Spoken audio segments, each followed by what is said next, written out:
La ilaha illallah Muhammadun Rasulullah alaihi salatullah wa alihi wal ahibba. Assalamualaikum warahmatullahi wabarakatuh. Bismillahirrahmanirrahim. Alhamdulillahirabbil alamin. Bapak Ibu guru semua, pada kesempatan kali ini kita masih diberi kesempatan oleh Allah Subhanahu wa taala untuk belajar bersama membahas latihan soal-soal tes P3K. Pada kesempatan kali ini kita akan membahas 25 soal kompetensi teknis bagian pedagogik beserta jawabannya. Bagi Bapak Ibu guru yang baru saja menemukan channel Syai Edukasi, silakan untuk mengklik tombol subscribe dan sebarluaskan channel ini ke teman-teman Bapak Ibu guru semua. Semoga dengan menyebarkan ilmu pengetahuan, menyebarkan kebaikan, menjadi amal ibadah untuk kita semua dan tercatat menjadi amal jariah untuk kita semua. Amin amin ya rabbal alamin. Kita awali dengan membaca basmalah. Bismillahirrahmanirrahim. Nomor 1. Seorang siswa diminta untuk mengidentifikasi masalah yang mereka hadapi. Lalu masalah itu didiskusikan dalam kelompok untuk mendapatkan solusinya. Ilustrasi ini berkaitan dengan perkembangan. Jawaban untuk nomor 1 adalah kemampuan kognitif.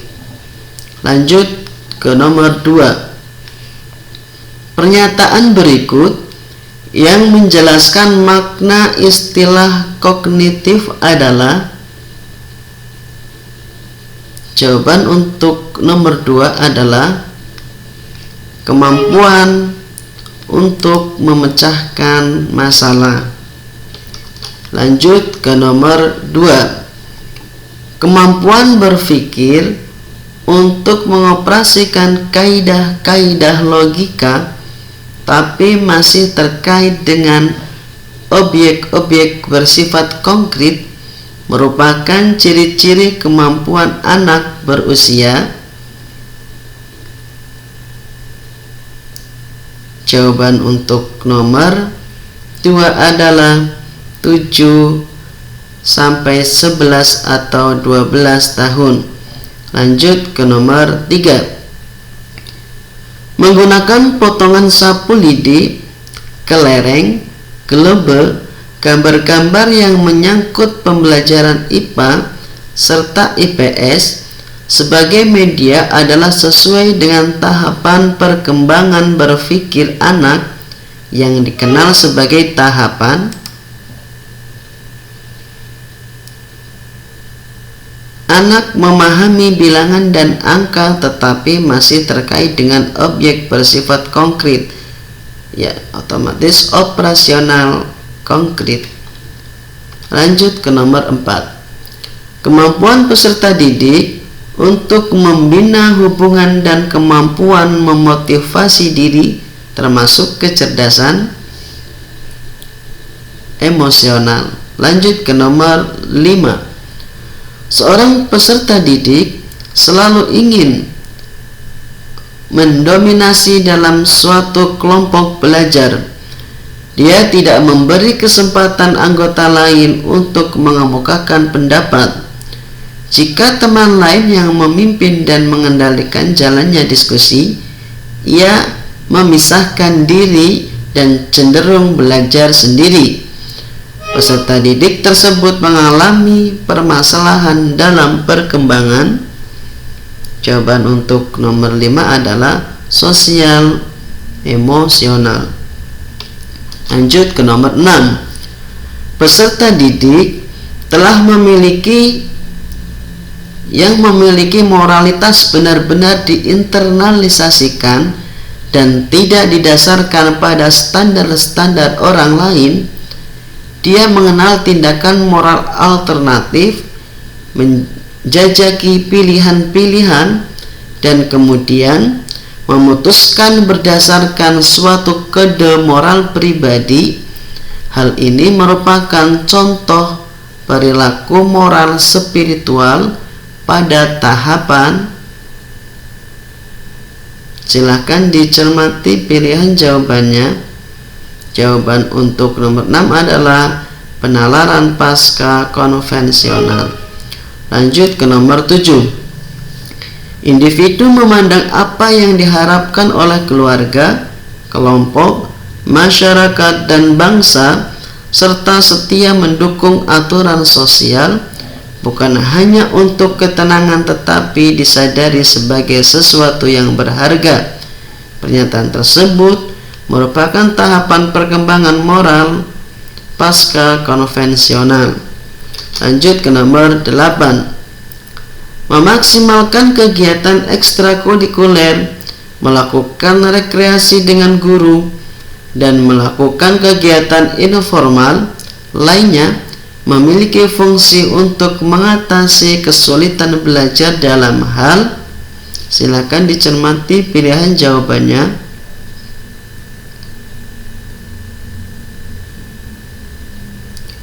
Jawaban untuk nomor 8, penciptaan hubungan yang baik. Lanjut ke nomor 9. Seorang peserta didik merasa kurang bersemangat pada jam usia pembelajaran. Dia bahkan lebih senang tinggal di sekolah sampai sore. Petugas kebersihan sekolah sampai menyuruhnya pulang karena matahari hampir tenggelam.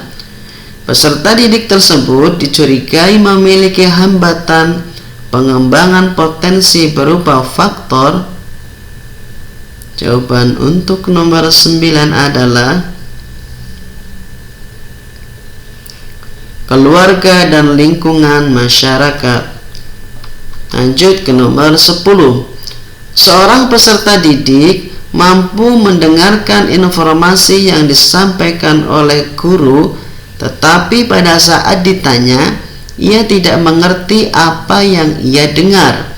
Peserta didik tersebut mengalami kesulitan atau gangguan belajar dalam hal gangguan simbolik.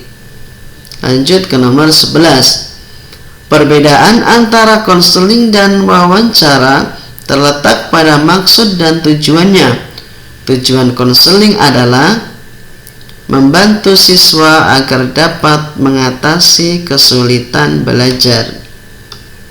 Lanjut ke nomor 12. Teori ini memandang belajar sebagai hasil dari pembentukan hubungan antara rangsangan dari luar atau stimulus dan balasan dari siswa atau respon yang dapat diamati.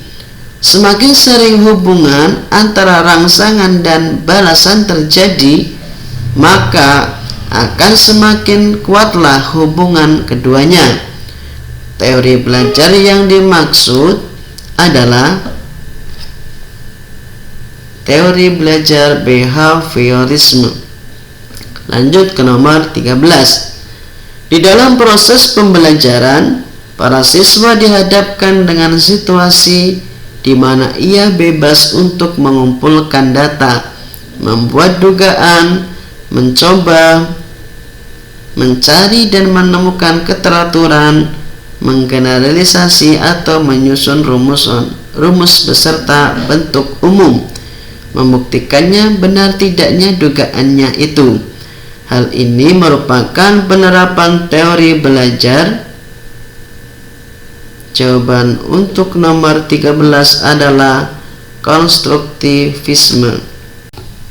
Lanjut ke nomor 14. Menurut teori ini, peranan guru dalam pembelajaran adalah sebagai fasilitator, motivator, dan memberikan kesadaran mengenai makna kehidupan pada siswa. Teori belajar ini berusaha memahami perilaku belajar dari sudut pandang pelakunya, bukan dari sudut pandang pengamatnya. Teori belajar ini adalah Ya, jawaban untuk nomor 14 adalah humanistik. Lanjut ke nomor 15. Pada masa kini, siswa dituntut untuk dapat belajar setiap saat dan bisa terjadi dimanapun. Hal ini terjadi karena kemajuan teknologi yang memungkinkan belajar jarak jauh dalam jaringan atau online. Pernyataan di atas sejalan dengan teori belajar. Jawaban yang tepat untuk nomor 15 adalah sibernetik. Lanjut ke nomor 16. Pendapat yang menyatakan bahwa pengetahuan atau pengalaman baru dapat terkait dengan pengetahuan lama yang sudah ada di dalam struktur kognitif seseorang adalah teori belajar. Jawaban untuk nomor 16 adalah C, kognitivisme. Lanjut ke nomor 17. Tujuan pembelajaran yang menggambarkan proses dan hasil belajar yang diharapkan dicapai oleh peserta didik sesuai dengan kompetensinya dimuat dalam. Ya, jawaban untuk nomor 17 adalah RPP. Lanjut ke nomor 19. Komponen rancangan pelaksanaan pembelajaran terdiri dari identitas, KI, KD, indikator, tujuan pembelajaran, materi, metode, media pembelajaran, sumber belajar, langkah-langkah pembelajaran, dan evaluasi. Lanjut ke nomor 20. Silabus dan RPP sama-sama sebagai rencana proses pembelajaran. Perbedaannya adalah sebagai berikut. Silabus berisi kompetensi dasar, sedangkan RPP mengarahkan kegiatan belajar untuk mencapai kompetensi dasar. Lanjut ke nomor 21. Salah satu prinsip dalam penyusunan rencana pelaksanaan pembelajaran atau RPP adalah pembelajaran dirancang dengan berpusat pada peserta didik. Lanjut ke nomor 22. Perhatikan beberapa komponen dari RPP untuk mata pelajaran bahasa Indonesia adalah sebagai berikut. Silakan dicermati.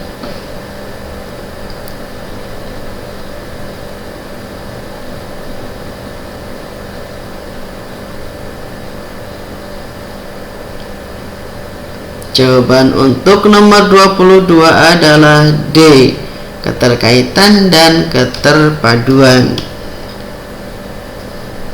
Lanjut ke nomor 24. Model pembelajaran yang mempunyai keunggulan antara lain berpikir dan bertindak kreatif, memecahkan masalah yang dihadapi secara realistis, merangsang perkembangan kemajuan berpikir siswa untuk menyelesaikan masalah yang dihadapi dengan tepat adalah.